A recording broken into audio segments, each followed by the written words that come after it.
Apesar da série Belfort e Lupin não ser muito conhecida nos dias atuais, ainda assim é um desenho animado que consegue me marcar por muitos motivos, seja o carisma dos protagonistas, os temas bem desenvolvidos ou até mesmo a maneira que constrói a história com base na realidade. Então por isso, no vídeo de hoje eu irei falar 50 curiosidades sobre Belfort e Lupin. Já vai deixando o like e se inscrevendo no canal porque o vídeo me deu muito trabalho e a sua curtida me ajuda muito a crescer no YouTube. Mas enfim, vamos parar de tanta enrolação e vamos começar o vídeo. A série se passa no século XVII, onde foi marcado por diversos acontecimentos, como a consolidação do absolutismo monárquico na Europa, o auge da Revolução Científica e intensas crises religiosas e territoriais, como a Guerra dos 30 Anos e a Paz de Westfália. Luís XIV é o dono do Belfort. Ele nasceu em 5 de setembro de 1638 e morreu em 1 de setembro de 1715. Belfort é da raça Spaniel, já que na própria sinopse da série fala claramente de qual raça de cachorro o Belfort pertence. Em contrapartida, o Lupin é um lobo euroasiático. Lobos dessa espécie habitam em vastas áreas como Rússia, Magnólia e China, e eles também são muito comuns na Europa. O canal no YouTube do Belfort e do Lupin foi criado em 4 de fevereiro de 2025 e postou o primeiro vídeo no mesmo dia. O vídeo em questão é um trailer da própria série que, inclusive, é um dos 3 vídeos mais assistidos do canal até o momento da gravação desse vídeo. A série teve a influência de clássicos da Disney, e especialmente de uma mulher chamada Mary Blair, que nasceu em 21 de outubro de 1911 e morreu em 26 de julho de 1978. Mary Blair foi uma influente artista, animadora e design norte-americana, fundamental para a Walt Disney Company. Alguns dos maiores trabalhos delas foram os filmes Cinderela de 1950, Alice no País das Maravilhas de 1951 e Peter Pan de 1953. O episódio da série mais visto até o momento é o episódio Marmotte on Ice, sendo inclusive o primeiro episódio que eu assisti da série. O Lupin uivar para a lua não é nada menos que um equívoco. Os lobos uivam por uma série de fatores, como comunicação a longa distância, localização de membros da alcateia, demarcar territórios contra inimigos e fortalecer vínculos sociais. Lobos não uivam para a lua, eles são animais noturnos e frequentemente inclinam a cabeça para a lua ao uivar para propagar melhor o som, criando a impressão de que olham para a lua. Cada lobo possui um uivo distinto. Essa distinção permite que outros membros da alcateia reconheçam exatamente quem está uivando, mesmo a longas distâncias. A ervilha da qual Belfort fala para o Lupin em um episódio ficou famosa na corte francesa e se tornou uma comida relativamente popular entre os europeus, tendo como auge de sua popularidade no reinado de Luís XIV. Apesar do Poquelin ter a ambição de querer ser um cachorro real, ele ainda assim ama mais o seu dono, tanto que desistiu do seu plano de trocar de lugar com Belfort que tinha dado certo. Pelo menos mostra que, apesar de querer ser alguém melhor na vida, ele preza por quem o ama de verdade. Só acho que ele deve melhorar em muito as atitudes dele, afinal ele fez muito mal para o Belfort em uma quantidade de tempo significativa. O Remus ter heterocromia pode ser por 2 fatores. O primeiro fator é que o Remus tenha nascido com essa condição, sendo algo muito raro dessa condição aparecer em lobos. E o segundo fator é que ele tenha adquirido essa condição em uma luta a jogar sua cicatriz no seu olho. E para quem não sabe, pessoal, uma ferida no olho pode sim causar heterocromia. Belfort desde sempre teve seu olfato muito prejudicado, e isso pode ter acontecido tanto por causa de acontecimentos do passado, quanto por ele ter nascido com essa condição. Independente da situação, é um fato que o Belfort sempre teve essa característica. O mistério que fica é como ele prejudicou o seu olfato. Por mais que o Lupin seja um excelente lobo, às vezes ele sente muita inveja de qualquer um que tente se aproximar do Belfort. Afinal, ele é o único de toda Versalhes que o Lupin confia cegamente há muito tempo por causa de seu bom coração.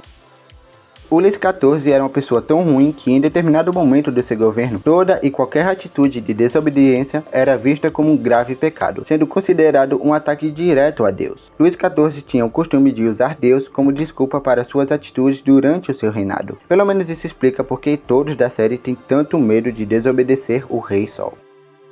A série ter um canal próprio no YouTube é uma forma de estratégia para popularizar os personagens e trazer mais interesse para as pessoas em ver a série. Tendo como ponto de vista o número de inscritos no canal, eles estão conseguindo aos poucos alcançar mais popularidade.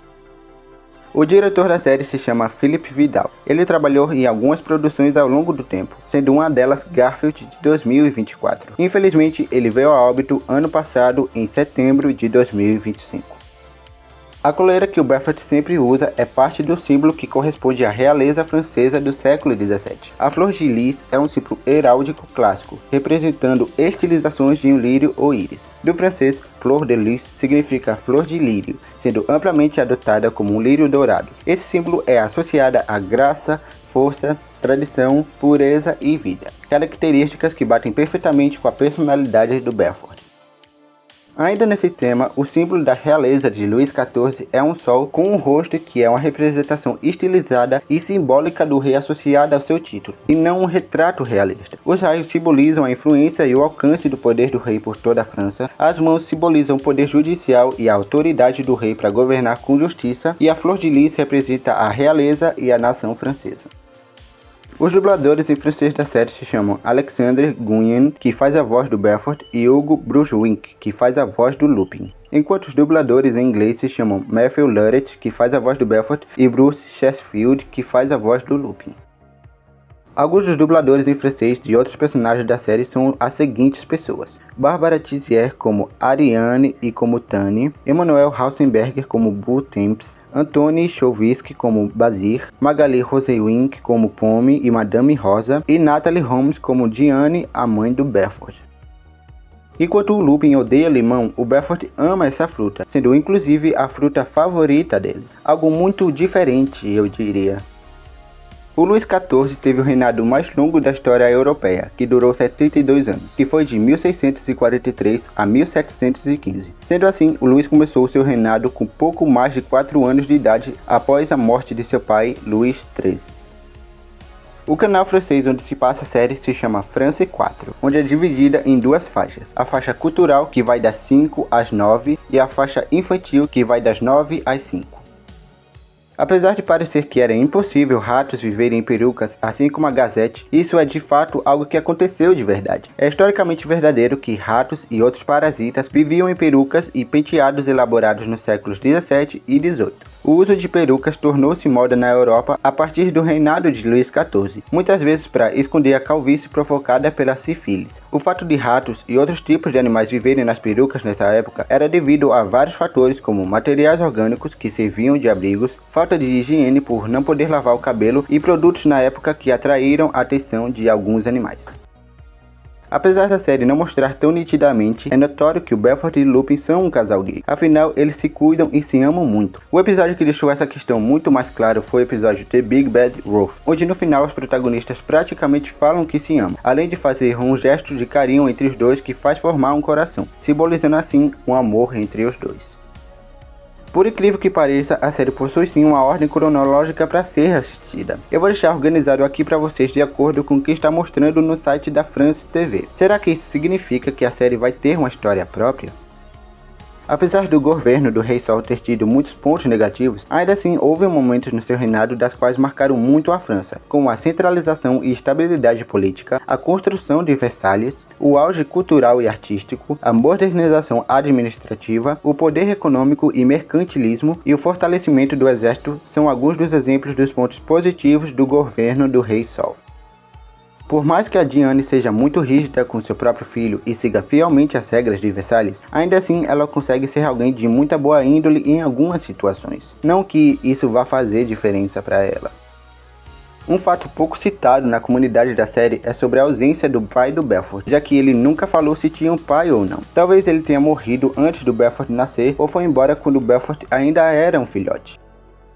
Joran é uma marmota perdida em Versalhes. Marmota é um roedor robusto da família dos esquilos e parente dos esquilos terrestres, conhecido por escavar tocas, hibernar durante o inverno e ser bastante sociável. As marmotas são encontradas principalmente no hemisfério norte, como América do Norte, Europa e Ásia. Eles alimentam-se de plantas e é famosa pelo Dia da Marmota nos Estados Unidos.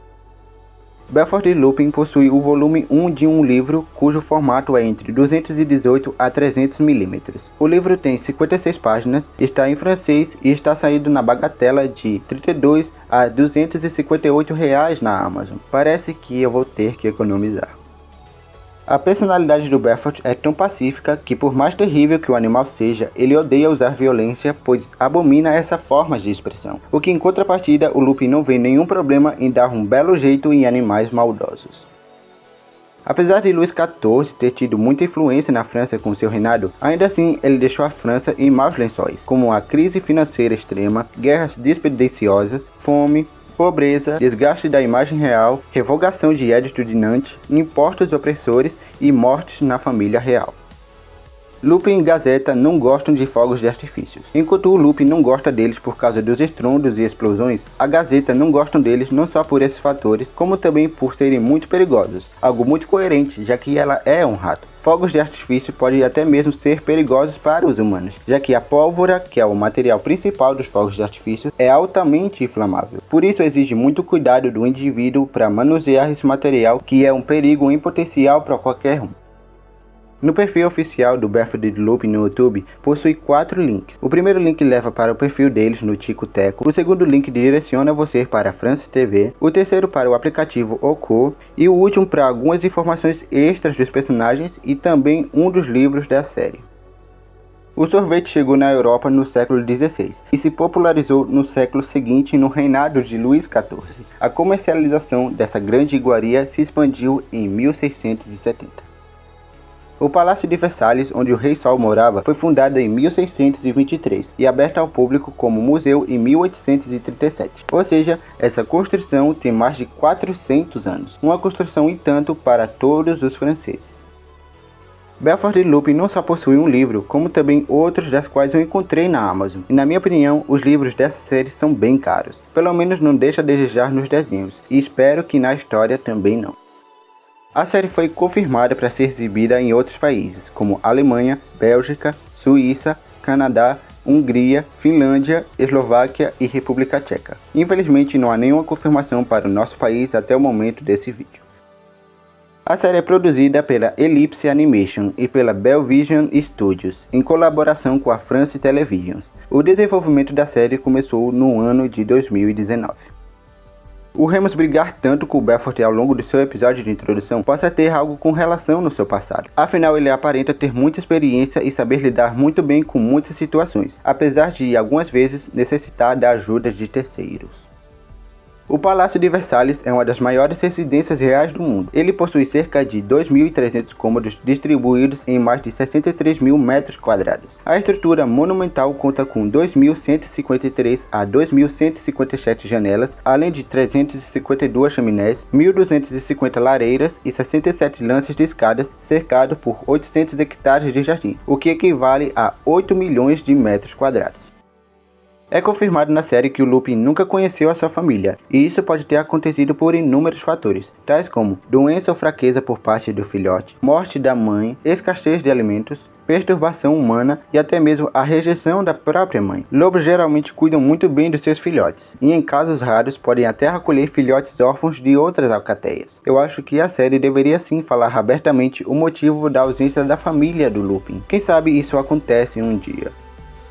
A única postagem feita no canal do Belfort e Lupin, pelo menos até o momento da gravação desse vídeo, foi uma postagem agradecendo a todos pelos 50 mil inscritos com a seguinte frase: Belfort pode guardar o castelo, Lupin pode testar todas as regras, mas juntos eles alcançaram 50 mil inscritos no YouTube. De fugas inteligentes a trabalhos em equipes improváveis, esta comunidade acompanhou cada perseguição, cada plano e cada risada ao longo do caminho. Obrigado a todos os fãs que permaneceram, compartilharam episódios e mantiveram o espírito de Belfort e Lupin vivo, provando mais uma vez que até os personagens mais diferentes podem formar uma ótima dupla. Que venham mais aventuras, mais travessuras e mais espectadores leais se juntando à matilha. Será que vão fazer mais uma postagem quando bater 100 mil inscritos? O jeito é esperar para ver.